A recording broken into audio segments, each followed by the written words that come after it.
What's up, everybody? You're listening to the Hustle and Flow Chart podcast with your boys, Matt Wolf and Joe Fear. Check it. Hey, Joe. Ooh, hello. How's it going? Are you meditating? Did I hit record in the midst of a meditation? Indeed, you did. You sound very chilled out. I am. Or just high AF. You take your pick. Yeah. No, I'm breathing. I'm chilled I know. out. He's not high. I can attest. Well, we were at, this is kind of funny because we were at the Padre game last night. And we were looking at our he's scored a big contract, Manny Machado, on the Padres, and he just constantly looks so calm. Yeah. I'm like, how do you look? We were both looking at him. It's like, how would life be to just look so calm? And I don't know, it's probably an appearance thing. And some people just have that natural tendency. No, he really is like zenned out looking. Yeah, it's amazing. Like, look up a picture. He looks very high a lot of times. Compared to Austin Hedges, who looked like he was going to shoot us with laser beams.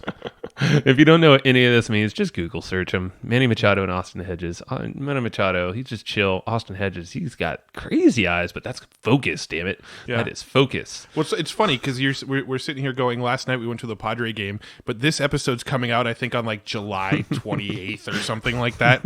And so, like, no, we went to the Padre game like 2 months ago. That's a good point. Hopefully we go before then, before July.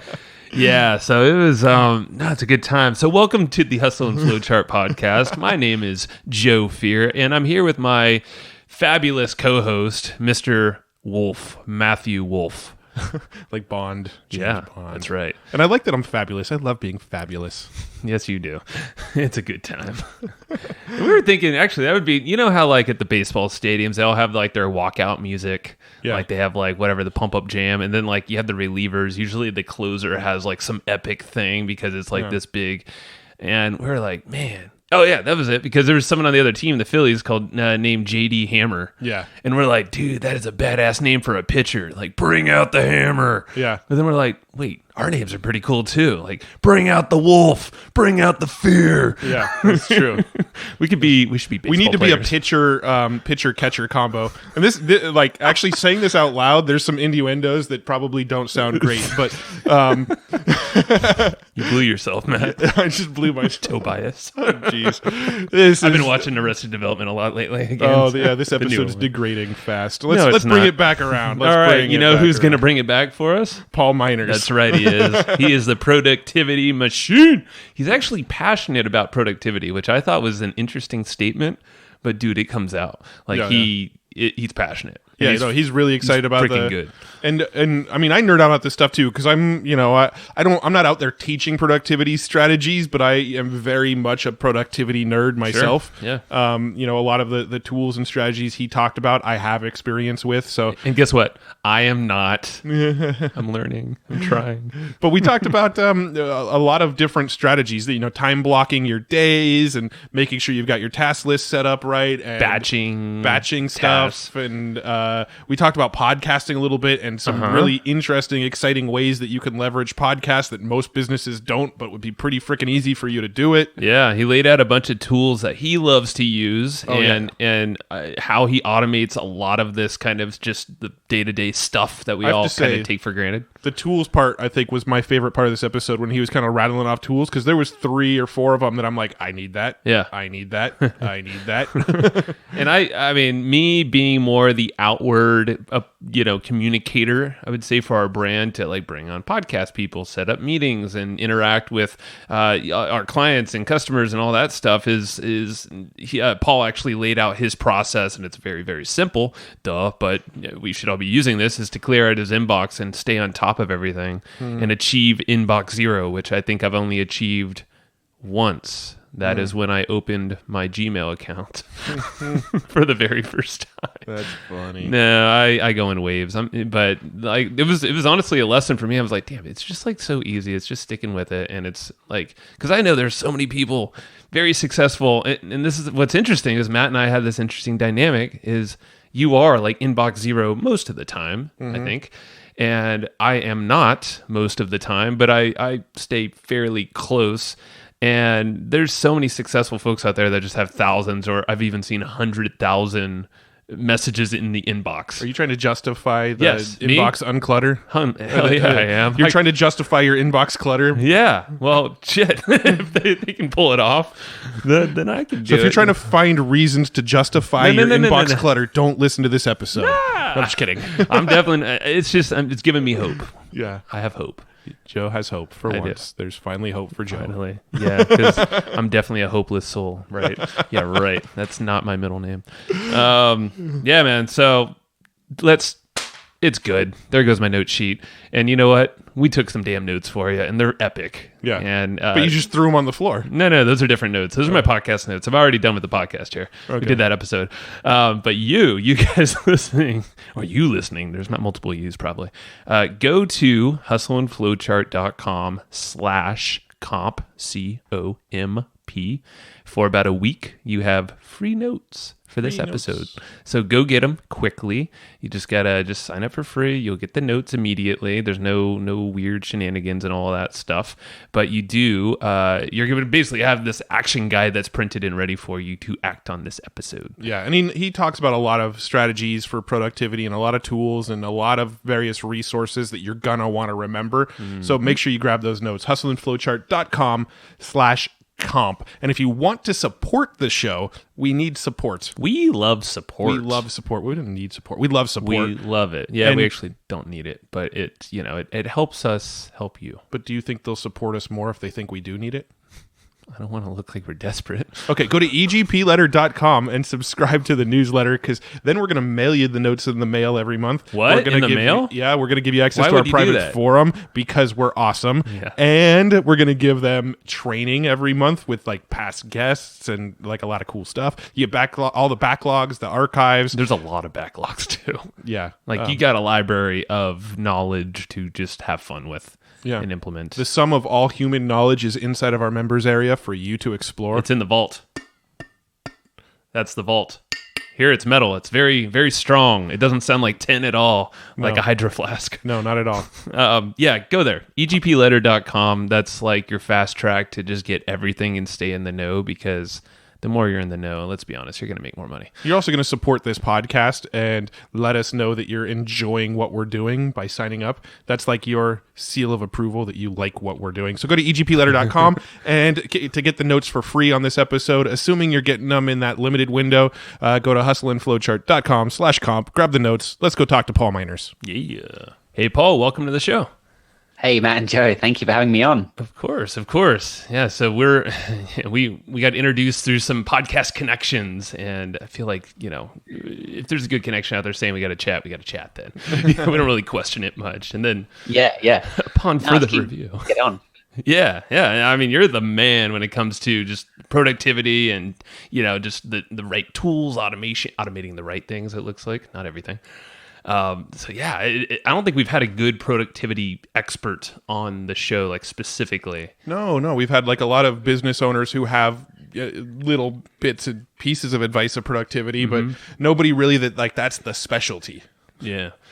Oh, cool. Well, I'm not a huge fan of that word expert. I try not to use that label on myself, but my take has always just been, look, I'm passionate about productivity, and I like to think that I'm pretty organized and get stuff done, and I'm going to just share what I've learned, really. That's my strategy so far. Yeah.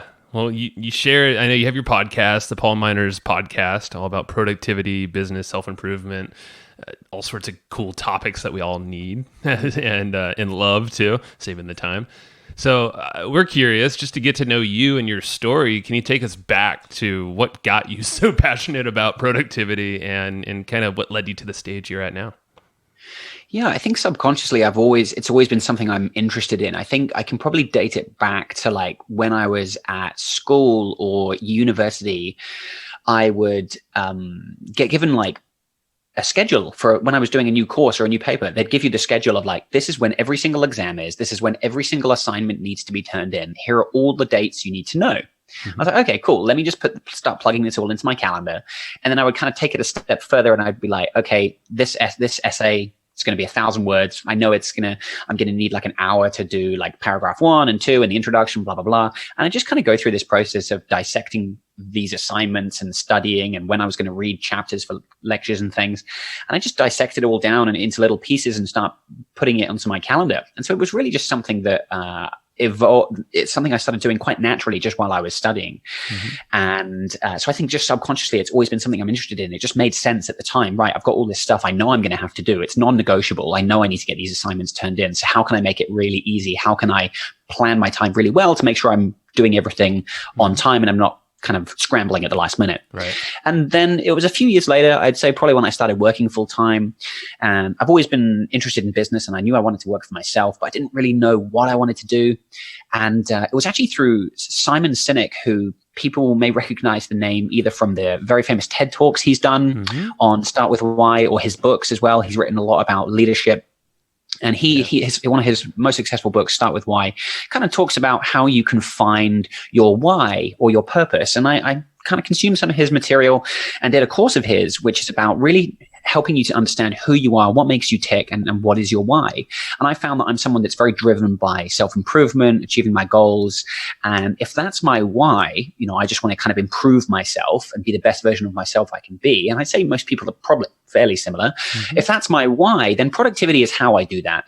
The way I look at it, if I can be more effective and more efficient with how I spend my time, I can improve myself. I can be better at work, or, more successful in my business. And productivity is the vehicle that I think we can all use to just be more successful, achieve more, and get more out of life. And so it really kind of spiraled from there. I started writing about productivity on my blog. Again, like I said, just sharing what works for me. And I think that all must have started back in like 2013, 2014, something like that. Wow. And but that's how I got started. Yeah.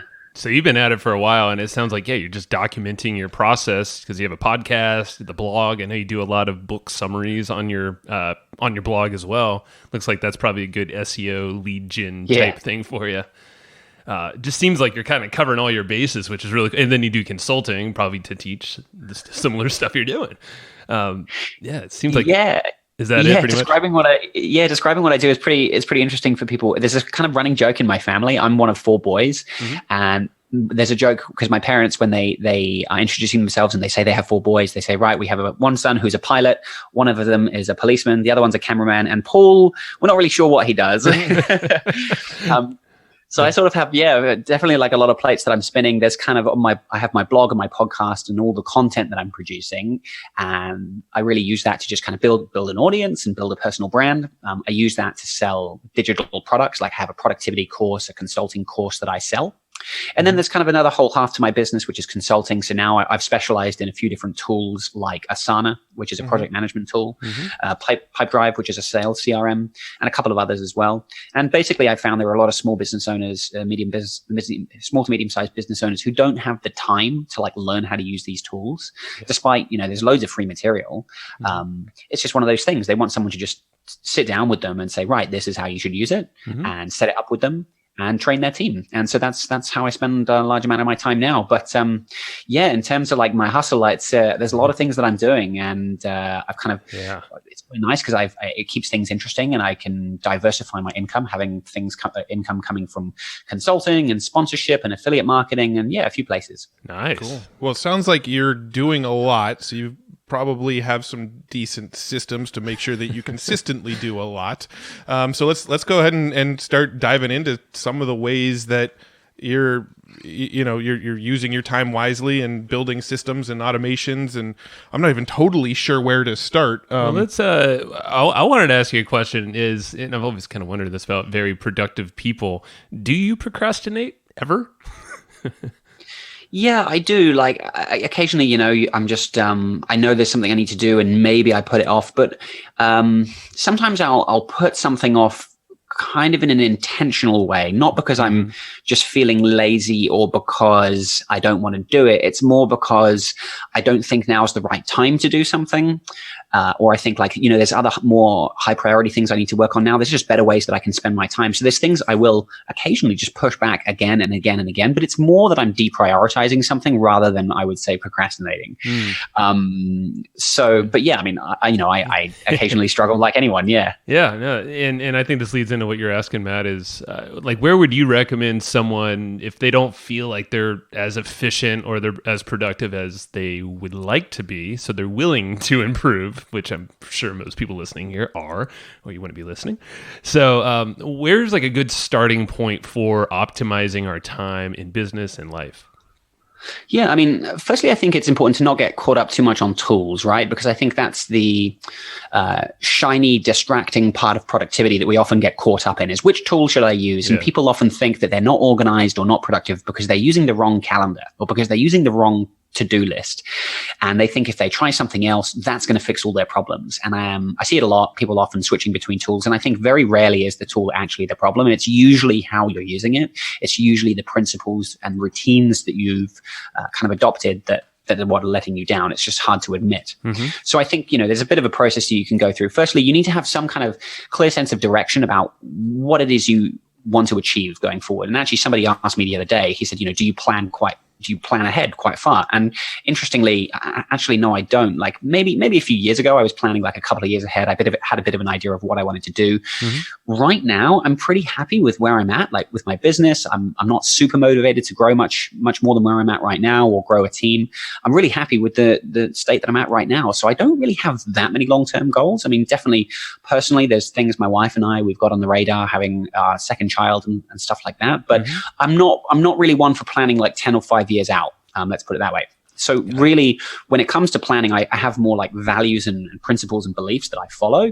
And so these are just guiding beliefs that help me make decisions, if anything. Right. But I think, in saying all that, you want to have some idea of what's important to you right now. So when I start my year, or actually ending the previous year, I'm looking at what do I want to achieve next year? Like, what are some general things I'd like to do? How would I like to spend my time? What do I want to do more of? What do I want to do less of? And I set some targets and things and put some numbers on them. And those are things that kind of guide my decisions throughout the year. But then really on a kind of weekly, daily basis, I think it's really important to have some kind of task list where you can really lay everything out. So I use Asana, which is a project management tool. But again, the tool doesn't really matter that much. There's pros and cons to every tool that we use. But having everything kind of laid out in a tool, this is everything I need to do in the next couple of weeks, and not having to try and rack your brain or remember everything you need to do is really important. So just having it all kind of do that brain dump, get it all out, and then you can start to kind of prioritize and order everything. Tools like Asana, for example, they have like timelines and Gantt charts. So you can actually lay everything out and say, right, well, I need to do that one first. And then in order to do this one, I really have to do that one first so I can create a link there.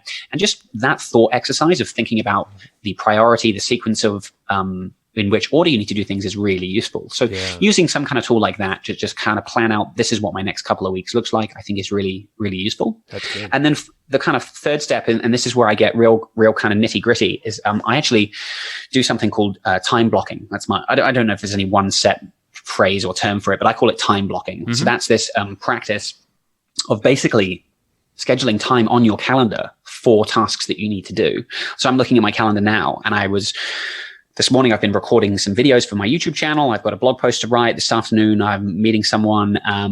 So all these little tasks and things, they're actually blocks of time on my calendar. And the reason I think putting them on your calendar is so useful is, number one, with all your tasks, it forces you to think about how long is it going to take to do? Because to put a block on your calendar, you have to allocate half an hour, 2 hours.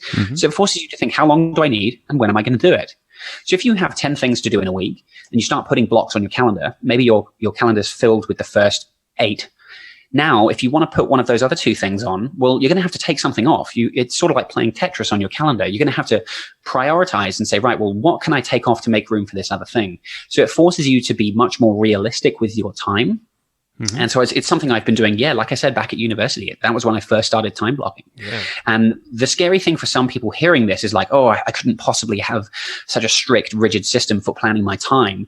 But I say, like, with my calendar, with my task list, these are tools that I have open all the time and I'm constantly updating. So it's a bit like how, if you imagine a chef in a kitchen, when he's cooking, he doesn't go to the cupboard and get the salt and then salt the dish and then put it back. He has the salt there on the counter in front of him ready to go. It's like his tools. It's like a mechanic has a tool belt. Yep.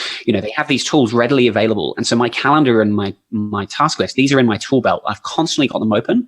And so throughout the day, as my plan changes, if I finish something early or if something comes up, I'm constantly shuffling blocks around. And so it helps me to kind of plan and update my plan on the fly in real time as I need to. So it's actually sounds like a bit of a strict system, but it's actually very flexible when you're doing things properly. So I'll stop talking there, but that's kind of a bit of an outline of how I kind of manage my time. That's cool. I mean, we're both big proponents of the time blocking stuff, and we're even like it even adds more complexity when you have two partners that try to time block and block times against each other and things like that. So it's working together is key for us, communication, and not stepping on each other's toes, for sure. I like the flexible idea of time blocks, actually. I haven't really heard anybody talk about that. Being almost like a fluid, so it sounds like you start with a good plan, and then if something ends early or maybe canceled, like a meeting, you have the flexibility to shift around the blocks as you need still. And like I'll plan my week on a Friday. I'll do like what I kind of call a weekly review. So on a Friday, I'm looking at everything I have coming up over the next 7 days. And I do this on a Friday because it's kind of a nice way to close out the week, and I can kind of start the new week with a plan ready to go. And so I'll look at, right, this is what I have coming up next week. Let's put some blocks on. Let's go, right, here's some stuff I need to do. Let's create those blocks. And I don't want to fill my week. That's important as well. You want to have some white space available for those last minute things that come up. The plan it's not going to go to plan. You're going to have to move things around. So let's not have the expectation that we need to create the perfect plan. So I'm trying to get my calendar like 80% like set. Here's the blocks that I think I'm going to do, and this is how I think I'm going to spend my time. But as stuff comes up, a call gets cancelled. I think it was on Monday actually. I kind of finished a bunch of work earlier than I thought it was, because I often overschedule. I'll plan too long to do something. I do that intentionally so that when I finish early, I've kind of got the gift of time now. So I actually finished a piece of work early, and I was like, well, my wife was out, and I work from home sometimes. So my wife was out, and I was like, well, I've probably got like half an hour here, and a little half-hour block that I had on the calendar for the following day, I quickly shuffled it across, and I was able to do it on Monday ahead of time. And it's very fluid. You can definitely move things around as you need to. So essentially, when I get to the end of my week, because I'm updating blocks to actually show how long things actually took as well, at the end of the week, I basically have a perfect record of exactly what I did. So over time, it's really cool to be able to go back and look at how you spent your time, and especially if you're running a business, to kind of have that view of what you're spending time on, and you can use that to make better decisions in the future is really, really valuable. Okay, I'm really interested in this now, because you're adding in. What, you weren't before? I am, but I know he got me hooked. But you got me hooked, Paul. But you're hooking me even more, because I'm one to overstack a calendar. Matt is aggressively. Matt, don't break your neck with how much you're nodding. And basically, I like what you said is that you overestimate, so you have the gift of time, which is the best gift of all, because you can't get that back. And if you're overestimating, maybe you would think you can do 8 tasks in a day, but because you're overestimating, you only book in 6. Right? Yeah, it's overestimating for the time you're allowing yourself. Is that something like? Because I know for me, I think a lot of people is you underestimate how long it's going to take for a task. So is this kind of your way to battle that, more or less? Exactly. Yeah, I think you're absolutely right. Most people will underestimate, and they say, oh, look, that should take an hour. And maybe in an ideal world where you're not being distracted, people aren't walking over to you or chatting you on Slack and disrupting you, or you don't have to go and answer the door if you work at home. Maybe if all the conditions are perfect, you might get that done in an hour, but chances are things are going to take longer. And especially with maybe more like creative work, writing a blog post or doing a video, sometimes it takes longer. And so if we plan for the worst case scenario, which is I usually add about 50%, 25 to 50%. So if it's an hour, I'll plan an hour and a half. Then we can kind of plan for that worst case, prepare for that worst case scenario. And hopefully if the plan does go well, I'll finish that 1.5 hour block after say 45 minutes or an hour. And again, I adjust that block to say, right, it only took 45 minutes or an hour. And now I can the next block that I had queued up for 2:30, I can start at 2:00, and that everything kind of moves up. Yeah. Now, how strict are you in the moment when you've got something blocked out and you're working on the thing in that time window? You know, you mentioned things like Slack and maybe emails popping up or the phone ringing. When you're in the moment, when you blocked out an hour and that stuff pops up, things start dinging or ringing around you, are you very strict and you stay in the moment and stay in the flow of what you're doing, or will you often find yourself breaking away from what you're doing? Good question. Yes and no. So it really depends. Like, firstly, I think you need to get your notifications right on your phone and your computer. So like, the only notifications I really get on my phone are like text messages and calls, even things like, you know, Twitter, Facebook, even Facebook Messenger. I've kind of turned most of that off. So I'll kind of just get to them when I see them, like at lunch or something, if I'm scrolling through my phone. But yeah, so if I do get a text or something flies into my computer screen, I'll quickly glance at it just to see what it's about. And generally we can make a quick decision about, do I need to respond to that now or can it wait? Now, most things can wait. It doesn't matter if I have to wait an hour to get back to somebody on Slack or a text. It's usually not going to, the world isn't going to burn down if I don't get back within an hour. I think we feel pressured sometimes to get back straight away because instant messaging, by its very nature, kind of, there's this expectation that you get back to them straight away. And I've just made the decision that actually, no, I'll just get back to you when I'm ready. Yeah. Now, sometimes maybe I get a call from a client and actually I've been trying to get them, I've been trying to close a sale, or I need something from them so I can do some work, and they call me. If I decide to, I might make a split second decision there and then to be like, yeah, that's actually pretty important. I'm happy to stop what I'm doing because I know that this is really important. So you just have to kind of, usually, 80% of the time, you'll probably ignore it. But I think if it's a high priority thing, you can respond to it if you need to. Mm-hmm. Yeah, makes sense. Are you familiar? I'm sure you are, but David Allen's Getting Things Done? Yeah. So we actually had him on the podcast, and it sounds like a handful of the philosophies you've adopted are similar to his strategies, because he's got the the concept of brain dumping, and then which is my favorite part, and then doing a weekly review on everything that you've brain dumped, and it sounds like there's some similarities, and are some of the philosophies that you follow, are they influenced by that, or? Yeah, definitely. Getting Things Done, it's quite a sort of quite a rigid sort of philosophy to follow. And look, I think it definitely is going to work like wonders for a lot of people. Personally, I've chosen not to follow it to a T. Like, I've borrowed parts of it that I really like. Mm-hmm. So there's things in there, he has this concept of next actions, which are sort of small little things that, maybe aren't time sensitive. You'll just kind of do them when you get a chance. If you have 15 minutes before a meeting, or the call you budgeted half an hour for ends early, you can quickly look at one of those next actions and see if there's something quick and easy you can do. So I really like that idea, which I've borrowed. Yeah. Same with, he has a way of separating tasks into like a waiting list. Mm-hmm. Waiting is kind of stuff that, maybe it's a client, I'm waiting to hear back from them. It's like a task that I need to do. Maybe I need to import someone's data to their account. I can't really do it right now until they answer some question that I've asked them. So it's kind of a way of separating those tasks that you can work on now from the ones where you're waiting for something on. So I've borrowed concepts that I really like. And I think that's what, anyone can do, like listening to this podcast, reading books. There's no one perfect system. I think the system is the one, or the perfect system is the one that you design for yourself, the one that you actually follow. Trying to kind of change yourself to fit somebody else's way of working can be really hard. And I'm more of the approach of, I'll kind of look at all these ideas, but I'll borrow the parts that work the way I like to work. Yeah, because it's interesting, because you can't apply a strategy and of the GTD method. Like, I know, Matt, you follow it probably a lot closer. Yeah, but I mean, it like Paul said, it's my variation of the GTD method. Yeah, and my variation's different than yours, Matt. And because like Matt uses OmniFocus primarily for his to-do list. Yeah, whereas I'm using more the Asana. I used to use Asana a lot. Now it's more Notion, but same idea is you have kind of a process. And for me, like the brain dumping aspect of your process, his process, doesn't matter. Just getting stuff out of your head, I thought was the most relieving part of the whole thing. Yeah. Most people don't do that. Yeah. And there's things like, I think in GTD, David Allen says the only things you should put on your calendar are time sensitive things. So like meetings like this, that we've got an hour block now for this podcast. That's something that would go on the calendar.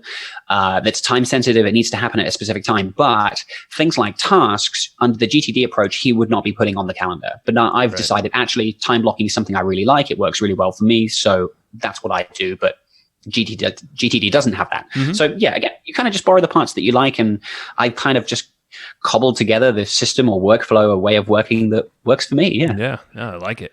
Yeah, so I have a question, and this is we have notes in front of us. We actually have a research assistant that helps us with like ideas to go on the podcast. And there's a note that she wrote that I'm kind of intrigued by. So hopefully you know what I'm asking here. But she said that you have a data-based, like objective, scientific way to analyzing your tasks. What? I don't know what they're referring to. Okay, well then, notes failed you, Matt. She's fired. I'll take it. But yeah, that's funny.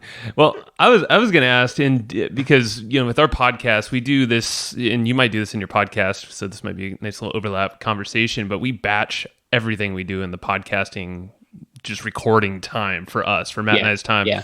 And that it's been like the saving grace, because we had previous podcasts and they've all kind of fizzled out because of the consistency just kind of dropped off, where it was just like, hey, Matt, when do you have some extra time? And that does not work. So we're planned out months ahead of time. You saw it in Calendly when you booked. And we typically do about minimum 2, but max 4 per day. So what's your philosophy around batching tasks and maybe combining it with this method we're talking about?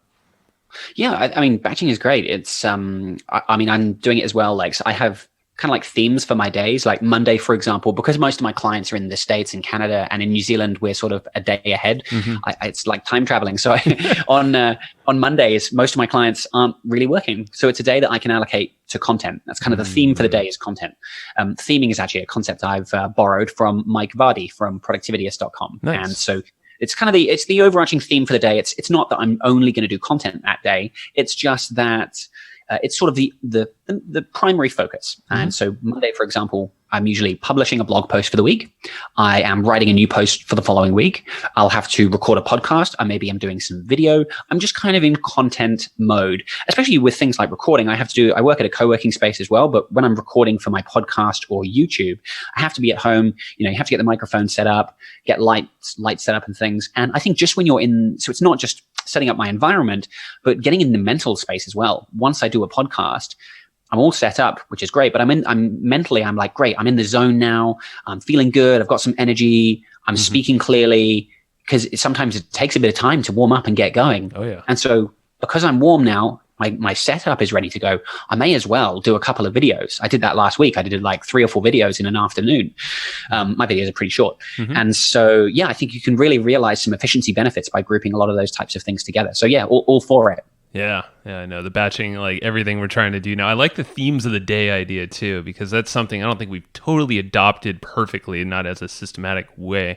But like we're talking to another guy, Chris Guerrero. He manages all sorts of different companies, and he themes everything out. And like Wednesdays for him is his only consulting day, like when he advises with all of his clients. So it was kind of just this theme. It's almost like the theme of today is theming your weeks and days. So batching, I mean, that's how you can manage big companies, or even manage something that seems like something that's kind of within your grasp, like you have. And speaking of that, like what kind of team do you have, if any? It's really just me, and my wife helps me with a few things at the moment. Wow. So yeah, I've been working pretty much on my own since I started. Really, I've been doing this full time since the end of beginning of 2017. Really, I've been doing this myself. But and at that time when I quit my job, my wife and I, we actually took 6 months to travel, and I was kind of doing this part time. But yeah, she helps me with a few things. We have an 8-month-old boy now, so she's pretty focused on him at the moment. She still helps me with a few little, helping with email and stuff, and a few other little tasks during the week. But it's actually just me, and I am in the process of trying to find a virtual assistant. I've had experiences with virtual assistants in the past, didn't go that well. They needed a lot of management, and probably my fault for not managing things properly or hiring the wrong person. I think you definitely get what you pay for. Oh, yeah. But I'm in the process of trying to find someone now. I would like someone to work with who can help just take a few things off my plate. But going forward, like I said earlier, I'm not particularly motivated by growing too much more. If in like 3 years from now, I haven't if the business hasn't failed and my income hasn't dried up, that would be great. If I could just kind of maintain the level I'm at, that would make me happy. I'm not super motivated to employ lots of people because it looks like a lot of stress and responsibility, and not that that's wrong. I'm not saying anyone doing that is doing it wrong. It's just for me, for the business that I want to run, for the balance that I want to have with my lifestyle. I don't really want to hire lots of people. And I do have a few contractors that I work with. Somebody helps me with my website. Obviously, you have an accountant. So I contract with a few people to help with specific projects. I'm looking at using someone now to help with some SEO. So I'm definitely a fan of contracting people for projects or kind of a just-in-time basis. Just when you need someone, you can contract someone.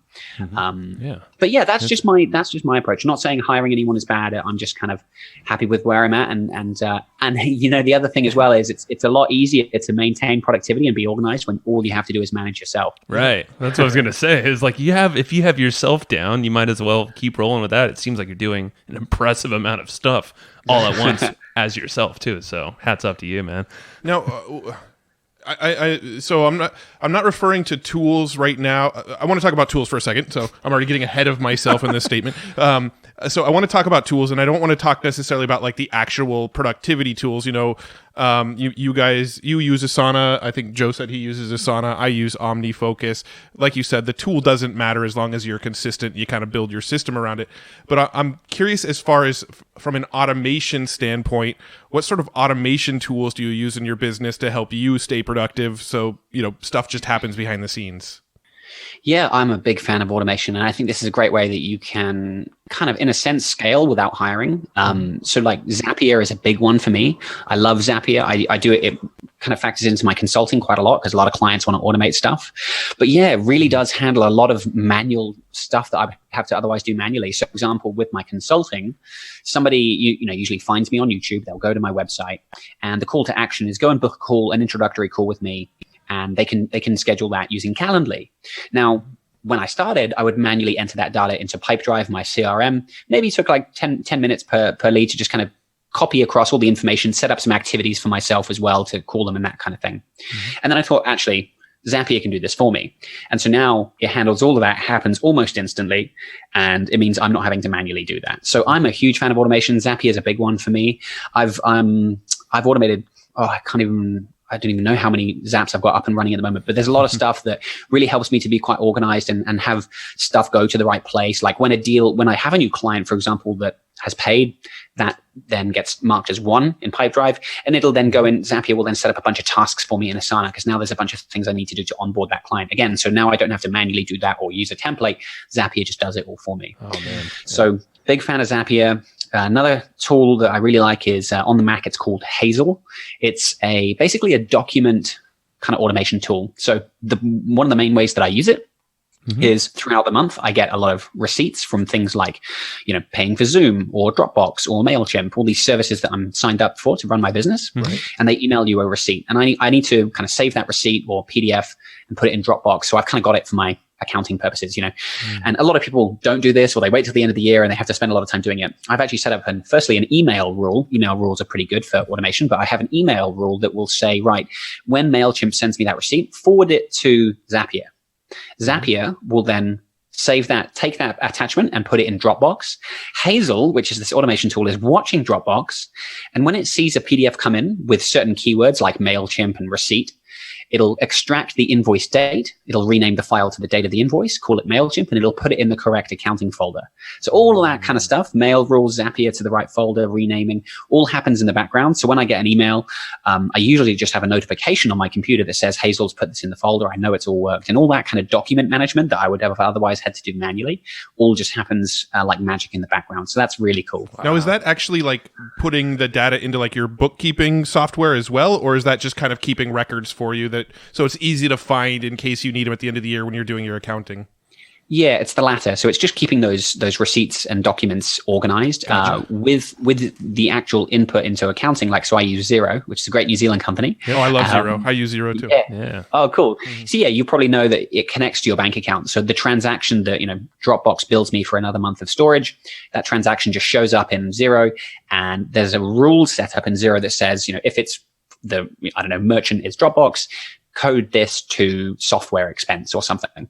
And so I just need to go into Xero maybe once a week and click yes to confirm all those transactions. That's cool. Now, when you're talking to your consulting clients and whatnot, are there some common Zaps, uses for Zapier that you just find yourself going to or recommending to these folks? Yeah, like a very common one, for example, with clients I work with on Pipedrive. So Pipedrive, again, it's a sales CRM. Mm-hmm. So for managing, we have a new lead, we need to track them through a sales process and then hopefully sell to them. Now, most people get inquiries through their website, through some kind of contact form. So they want to make sure that when somebody uses that form, all the information goes into Pipedrive. It sets up a contact, assigns the deal to someone, that kind of thing. So that's a very common one, is connecting a form on your website to a CRM like Pipedrive. Yeah. Okay. And what's the craziest, all right, let's call it the most impressive automation you've done with Zapier? Is there one that stands out? Oh man, I'd have to rack my brain. Nothing. I've done some pretty cool stuff. I can't believe I did that. Yeah, there are some moments like that where you have to say to someone like, I don't know if this is going to work. Give me a couple of hours and I'll come back to you and I'll let you know. Oh, yeah. I've done some pretty cool stuff, but nothing specific. Right. I love Zapier and IFTTT. I mean, I nerd out about both those tools and try to make stuff play with each other all the time. Well, I'm curious, like when you're working with Zapier or IFTTT, Paul, do you like map it out prior to, or do you just have a pretty good logic just in your mind? You're like, okay, well, I want this to happen, and this kind of just all hook up to each other. Yeah, I mean, I've got plenty of experience using it now. So I can kind of just get in and start putting it together. I mean, it usually goes through a couple of rounds of testing and iterations where, you set up your trigger. You might set up a couple of action steps, like, okay, put it in Pipedrive and put it into a Google Doc or whatever it might need to, whatever you want to do. And you'll kind of do a test and you go, oh, okay, that didn't quite work, or that data doesn't look quite clean enough. So maybe I'll add a format step, and you can just slot new steps in. And the Zapier format is quite good if you need to like clean up data or do things like that. So often I'll go back, add a step or tweak something, test it again, and maybe go through a few iterations like that while I'm testing and tweaking. And then eventually I get it to a state where I'm like, yep, this looks pretty good. Let's just run it now. Let's just have it run live for a few days or a few weeks. And I'll usually, check in on it. I'll set a reminder, like check it after a week, see if that spreadsheet, that's being populated, is it all looking correct, that kind of thing. So usually I'll just kind of get it in and start figuring it out. Yeah. Got it. Yeah. Now, you mentioned some automation so that when you get receipts, the receipts automatically go over to Hazel and get filed away. Do you have any other tips or tricks for managing your email inbox and kind of keeping that cleaned up all the time? Yeah.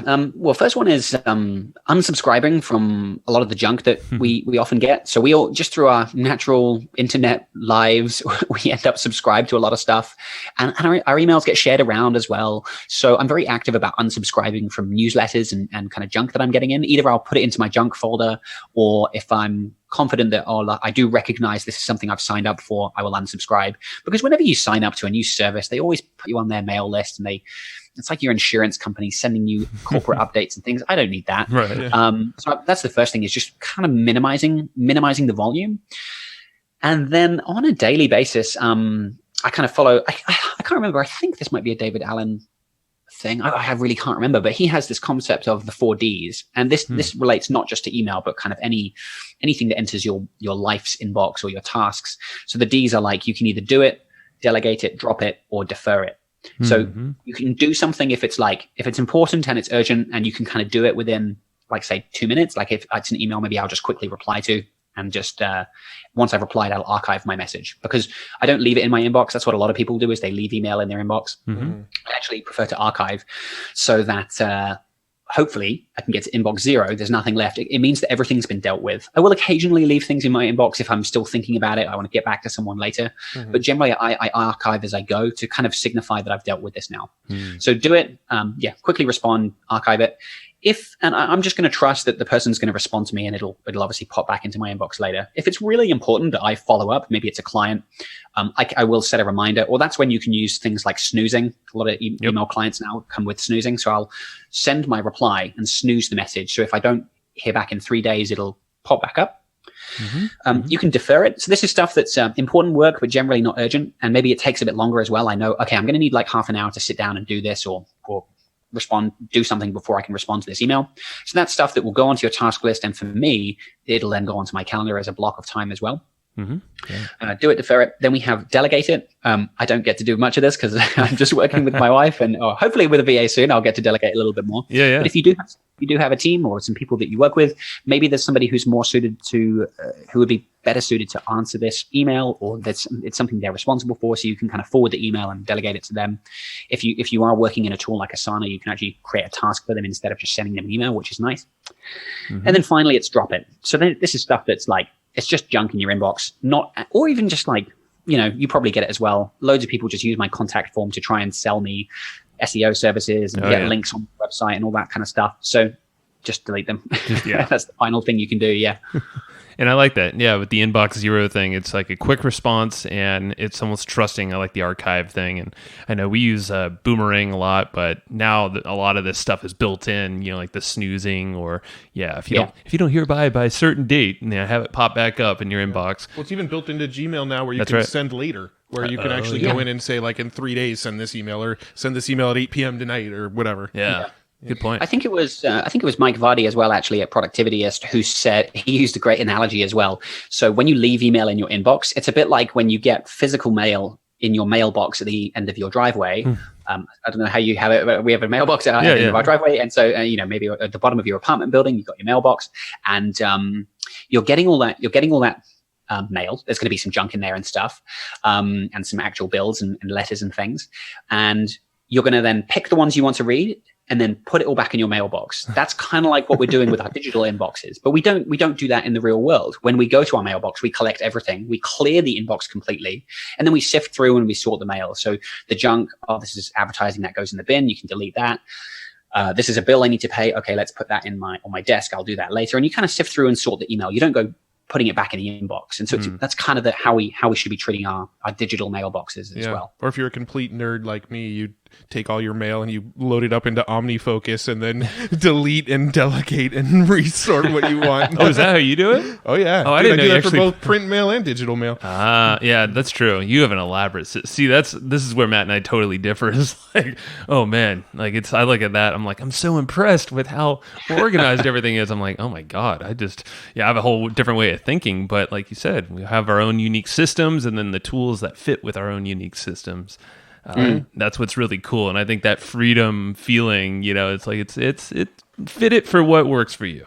Yeah. Don't overthink it. No, my legitimate like snail mail process is my wife. She usually checks the mail and she'll come in and just throw the stack on my desk, and I'll sit there and sort through the mail, throw some stuff away. The stuff I don't throw away, I literally enter it into OmniFocus. Yeah. Well, I know you won't forget it if it's an OmniFocus. So. Yeah. I mean, if that's what you need to do, do it. So yeah, it's interesting. I dig it. Now, let's see. Are there any other tools? I know you were talking about Zapier. You use Pipedrive for the CRM. Is that for just prospects and clients, through that sales process? Yeah, essentially, when someone contacts me to inquire about getting some consulting, I'm managing that sales process in Pipedrive. When they've said, yep, I want to work with you, they pay. That's when kind of Pipedrive has done its job, and I actually manage working with the client in Asana. Okay. But I can mention loads of tools. So another great kind of automation tool that I love is Text Expander, which you've heard of. Great tool. Yeah, so great for we all have the same email that we need to send again and again, like follow-up emails, or when somebody books a call with me, I send a quick thank you. I've got like dozens of email templates that I've programmed in. So it's really nice. If I get an email, I can quickly type what's called a little snippet. So it's usually like a semicolon, then like the word booking, and that will fill out, hi Matt, thanks for your booking, and I'll talk to you on this day, blah, blah, blah. And you can customize it. You can fill in names, and you can fill in paragraphs, or you can turn paragraphs on and off. It can be really kind of dynamic if you need it to be as well. So like email templates is a great use for text expander, but I use it for all sorts of things like links. I always need to be sending people links to like maybe pages of my website, or creating a payment link for paying for something on like a consulting payment on my website, or affiliate links. I need to send those around. So rather than having them stored in a note or just going and finding them online, I have them all programmed into text expander. So if someone's like, hey, Paul, what's that tool you mentioned? I can quickly send somebody an affiliate link. So links, even I don't know about you. I have, when I'm typing, in my muscle memory, sometimes there are certain words I will mistype, and it's too late now. My fingers just always type it wrong. I can't fix it. And so I've programmed it so for certain words, like I think it's with like the word don't. Sometimes the colon will go into, not the colon, the apostrophe. Sorry, the apostrophe will go in the wrong place, and it's just my fingers moving too fast, and I always mistype it with the apostrophe. So then Text Expander sees that and it can correct it for me. So little things like that. But yeah, I'm a big fan of Text Expander. I actually got my email report from them today. They send a report every month, and I think last month I saved about 3.5 hours just on typing. Holy so crap. That's like nearly half a day just on typing. Yeah.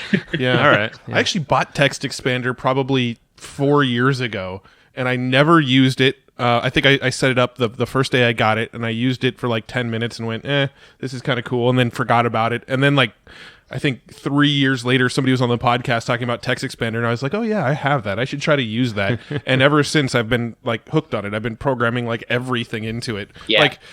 Like for my name is literally 2 syllables if you say my first and last name. Yeah. And I still program that into Text Expander.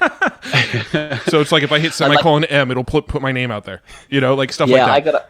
That's good. Sorry. I was gonna say I got a new MacBook last year after I spilled tea on my old one, and it had to be one of the first things I downloaded, because otherwise I start typing things and I'm doing little snippets and nothing's happening, and I feel like my computer's broken. So it had to be one of the first things that I downloaded when I got the new computer. Do you back up all of your snippets like to the cloud now, so that if that happens again, you have all your snippets saved?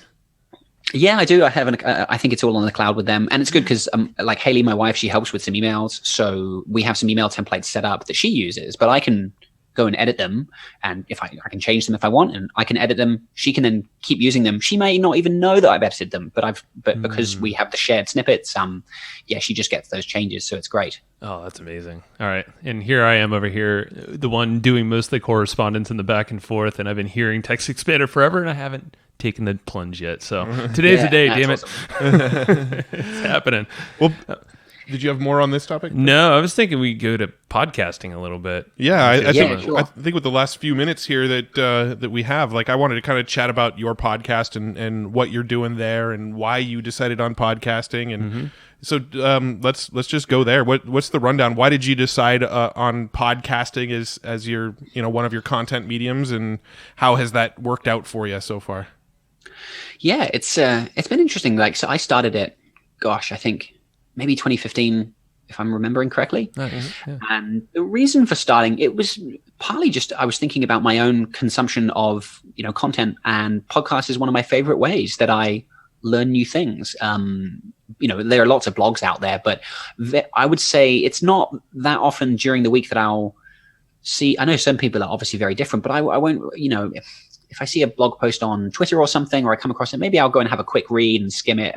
But it's very rare that I'll sit down and read like a good long blog post. I kind of skim and almost like search for the post that I need on demand if I want to go and learn something.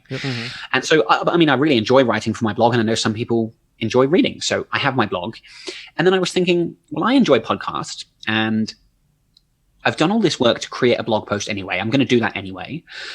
So I've put the post is ready to go. It really doesn't take much extra work to record a podcast. So if I've spent an hour and a half writing a blog post, I can turn on my microphone, and in 15 minutes, I can have a blog post ready to go, ready to upload when I'm publishing. So I've done all the heavy lifting in coming up with the idea, fleshing out my ideas, writing it. And so when I record, it's a solo show. I do the occasional interview, but I'll literally read the post that I've written, not word for word, like I'll ad lib as I go, and I like to think it sounds pretty natural, like I'm just talking. But actually, it's nice having the blog post there because I've already organized my thoughts so that I'm not rambling. Like it's actually a really concise way of talking. And so I can just flick on my microphone. I can kind of just go through the blog post that I've written. And yeah, I know that some people are going to read it, but other people who are just at the gym or in the car or on their commute, they have 10 or 15 minutes so they can just go and listen to the podcast. So it's just giving people another way that they can kind of consume the content that I've already put effort into producing. So yeah, it started back in 2015 and I do about like a podcast a week, the occasional interview as well. Yeah, I really enjoy it. Like it's something I really enjoy doing.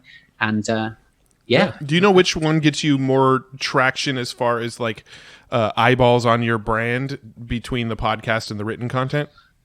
God, I have no idea. I am useless when it comes to looking at those numbers. I know I have Google Analytics and everything set up, but it's just not something I probably need to spend more time, or I need a VA to go and do some reports on me on numbers and things. So I really couldn't give you an answer. I think you're pretty normal in that respect. Most people don't know.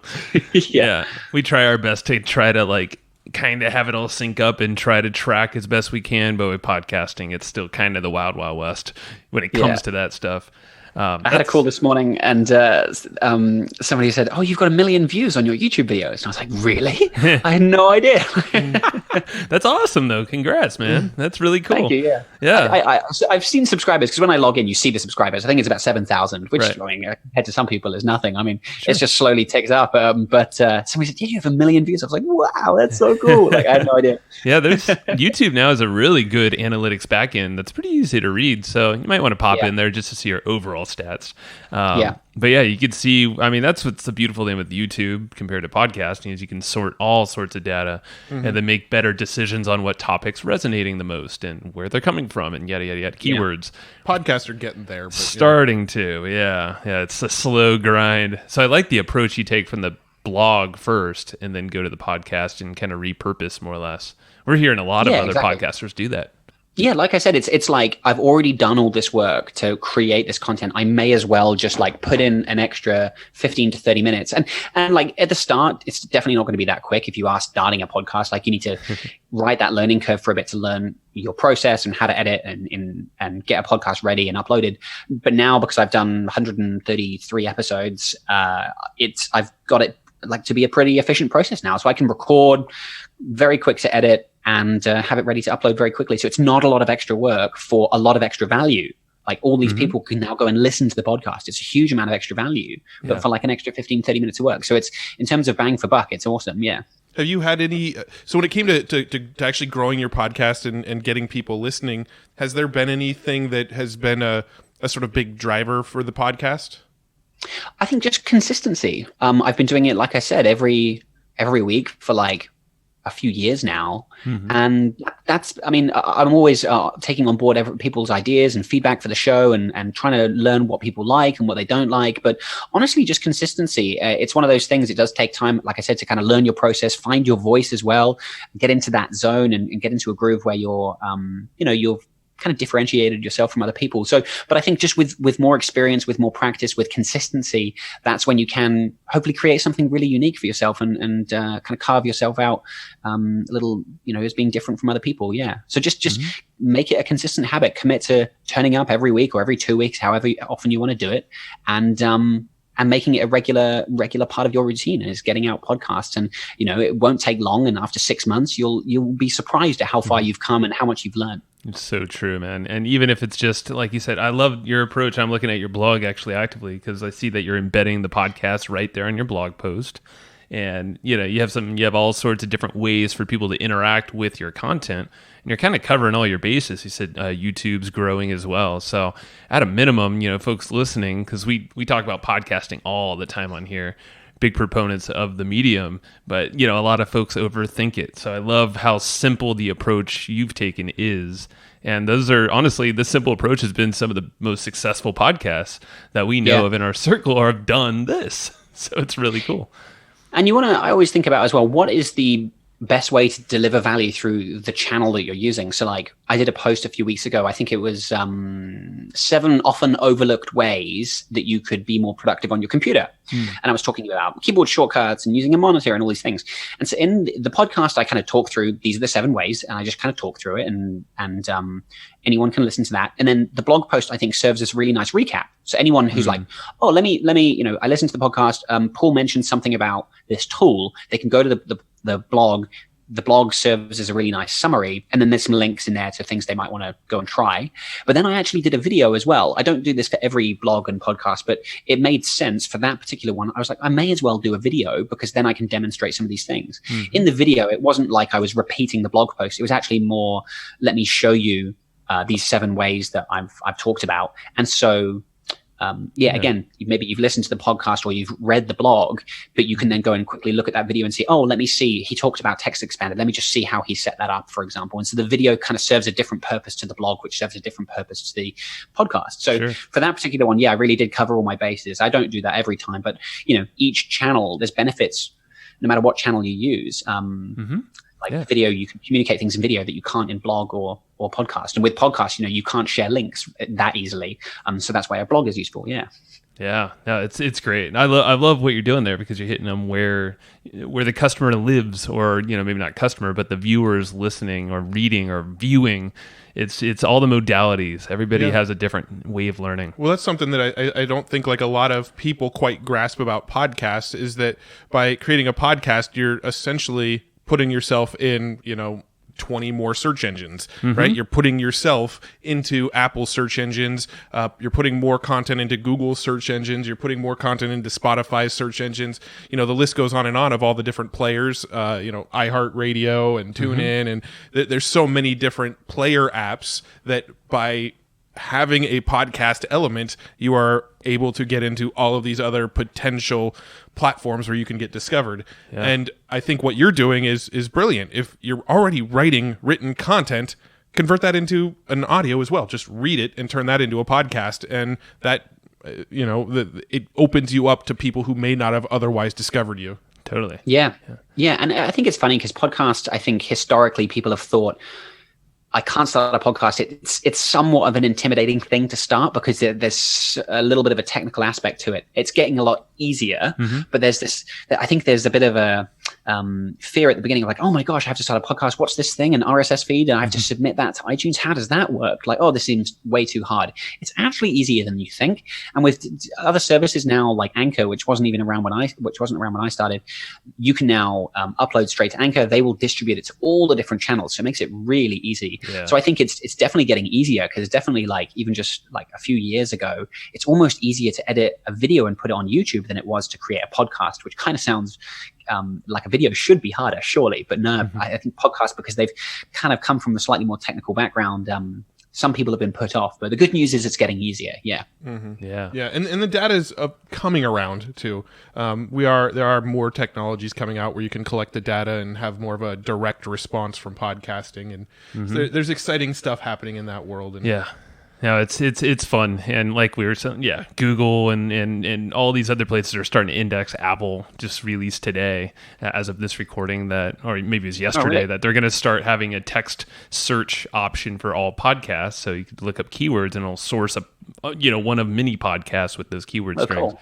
So I mean, Apple's answering Spotify totally answering Spotify, and Google is what's happening is because Google, they just released an update fairly recently that indexes audio as well, and can actually start to read audio files and index based on the discussions that you had. And I think Apple saw that Google was doing that, and now Apple's like, we do it too.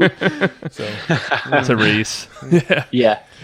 Well, to kind of wrap stuff up here, because I know you time blocked an hour, and about 2.5 minutes you're going to just run away and disappear on us.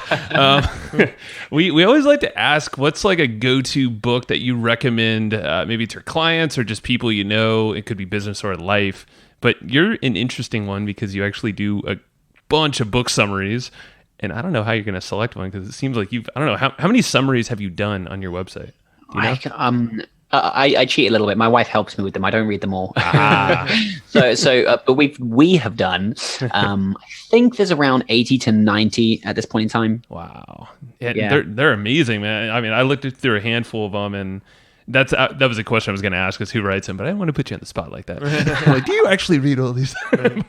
but yeah, you guys do an amazing job. So I guess, are there maybe a couple that stand out, maybe for different reasons, that you recommend? Yeah, I'll try and pick some ones that maybe are less well known, but I'm going to have to mention some anyway. Like, so the 4-Hour Work Week was still is kind of my Bible. When I was first starting my business, it was very much kind of tried to have a lot of those principles and follow that mindset of creating an efficient business and automation, that kind of thing. So the 4-Hour Work Week has definitely been a very important book for me that I've reread a number of times over the years. I've probably read it 4 or 5 times by now. So that was good. Start with Why, that I mentioned earlier, was really important for me, just helping find my sense of direction, that kind of purpose. So for anyone kind of struggling with, what should I be doing? Like, what kind of job or business would I enjoy doing? Start with Why is a good one to get you thinking about that. Other books that I've really enjoyed that have had an impact, The Obstacle is the Way. Ryan Holiday, the author, is actually one of my favorite authors. I really enjoy his writing. He has a really good knack for taking can be somewhat intimidating topics like Stoicism, like philosophy, that is now becoming very popular. And I would say Ryan is he's a big reason of why I think Stoicism is becoming popular. He now runs the Daily Stoic as well, which is a great newsletter. And just his writing, I really enjoy his writings. The Obstacle is the Way, which actually introduced me to Stoic philosophy as well, was great. Yeah. That's a good one. Yeah, and I didn't even know there was a daily newsletter, or a newsletter from Ryan on the Daily Stoic. I have the book, and I read that almost daily. But yeah. Awesome. No, it's a great newsletter. I don't sign up to a lot of newsletters. I get a very few, but Daily Stoic is one of them, and just really good, nice little, very different. Just gets you thinking about something philosophical and just how to be better or more mindful on a daily basis. That nice little bit of wisdom in your inbox. Yeah, that's a stamp of approval for a newsletter. If you're approving it, awesome. Cool. Well, let's where should folks go check you out? I know you do a lot. What's the best place they can go check it all out?